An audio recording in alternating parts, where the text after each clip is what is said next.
final do século XIX, os físicos estavam interessados na distribuição de energia na radiação emitida por um corpo aquecido.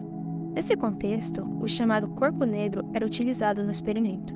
No entanto, os resultados experimentais não puderam ser conciliados com as teorias existentes na época, evidenciando a necessidade de uma nova teoria.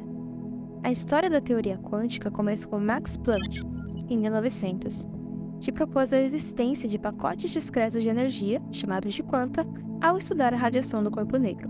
Albert Einstein, em 1905, aplicou essa ideia para explicar o efeito fotoelétrico. Louis Broglie, em 1924, propôs que as partículas também exibiam propriedades ondulatórias, o que foi confirmado experimentalmente por Davison e Germer em 1927. Werner Heisenberg e Erwin Schrödinger desenvolveram formulações matemáticas diferentes para a mecânica quântica, a mecânica matricial e a equação de Schrödinger, respectivamente. Mas o que são todos esses conceitos exatamente? Nossa equipe trouxe diversos profissionais para explicar todos eles, hoje, no Fantástico.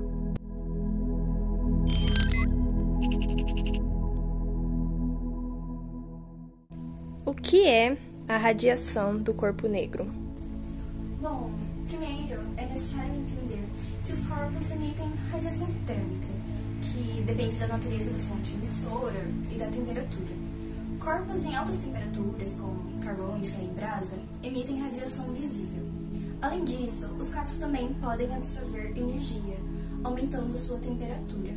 Um bom absorvedor de energia é um bom emissor, e o absorvedor ideal, em equilíbrio térmico, com o ambiente, é o chamado corpo negro.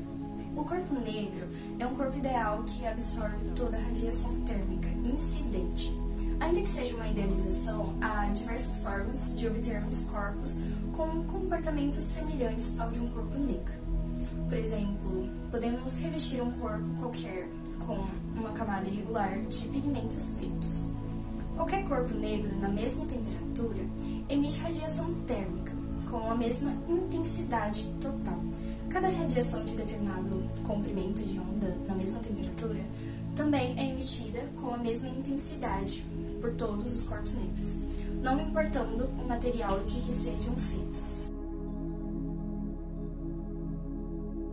Simplificando, é a física que explica como tudo funciona e a melhor descrição que nós temos da natureza e das partículas que compõem a matéria e também das forças com quais elas interagem.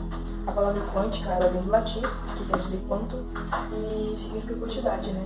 Na mecânica quântica, essa palavra se refere a unidade discreta, que a teoria quântica atribuiu a certas quantidades físicas, como a energia de um elétron contido no átomo em repouso.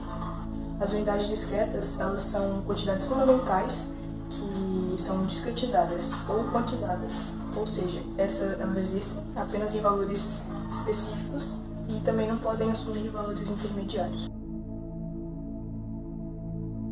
Bom, de forma mais específica, a principal delas é a energia que é quantizada em pacotes discretos, chamados de quanta ou fótons. A energia do sistema quântico só pode assumir valores múltiplos inteiros desta unidade discreta. O momento angular também é quantizado. Mas o que seria isso? É uma propriedade associada do movimento rotacional ou orbital de um objeto. Na mecânica clássica, o momento angular pode variar continuamente e assumir qualquer valor. Mas na física quântica, observou-se experimentalmente que o momento angular é quantizado, ou seja, só pode existir em múltiplos inteiros de uma unidade discreta chamada quantum de momento angular, ou H.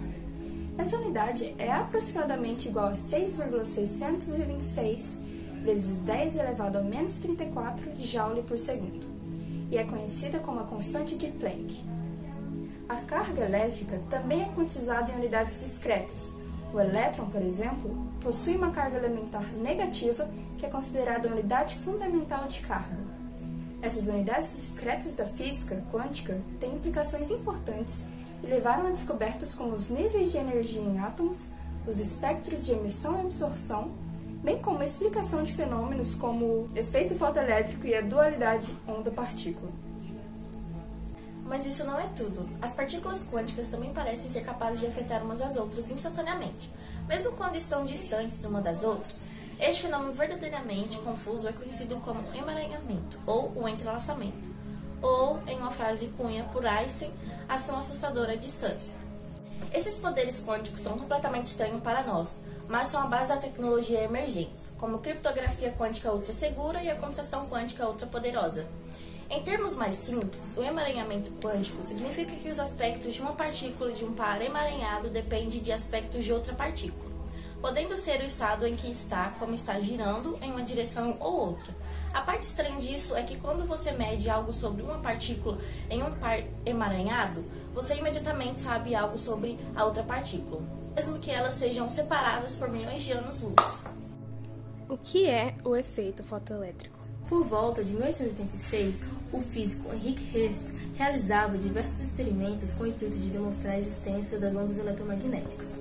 Para tanto, Hertz produzia descargas entre dois eletrodos, e em certas ocasiões ele percebeu que, quando iluminado, o cátodo era capaz de produzir descargas elétricas mais intensas. Sem saber, Hertz havia descoberto o efeito fotoelétrico. 2 anos depois, Joseph John Thomson postulou que o efeito fotoelétrico consistia na emissão de elétrons, e em 1905 Einstein explicou teoricamente. Ele argumentou que quando a luz incide um material, os fótons transferem sua energia para os elétrons do material. Se a energia de um fóton for suficiente para superar a energia da ligação de elétrons, ele será ejetado do material. O efeito fotoelétrico apresenta algumas características notáveis. Primeiro, a taxa de emissão de elétrons depende da intensidade da luz incidente, ou seja, a quantidade de elétrons emitidos por segundo é proporcional à intensidade da luz. Segundo, existe uma frequência mínima de luz conhecida como frequência de corte, abaixo do qual nenhum elétron é emitido, independente da intensidade da luz. Por fim, a energia cinética dos elétrons emitidos depende da frequência da luz incidente, não da sua intensidade.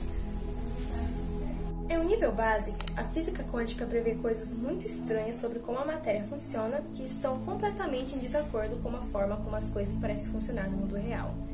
Partículas quânticas podem se comportar como partículas, localizadas em um único lugar, ou podem agir como ondas, distribuídas por todo o espaço ou em vários lugares ao mesmo tempo. Como elas aparecem parecem depender de como escolhemos medi-las, e antes de medi-las, elas parecem não ter nenhuma propriedade definida, levando-nos a um enigma fundamental sobre a natureza da realidade básica. Essa imprecisão leva a aparentes paradoxos, como o gato de Schrödinger, no qual, graças a um processo quântico incerto, um gato é deixado morto e vivo ao mesmo tempo.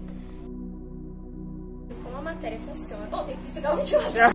O que?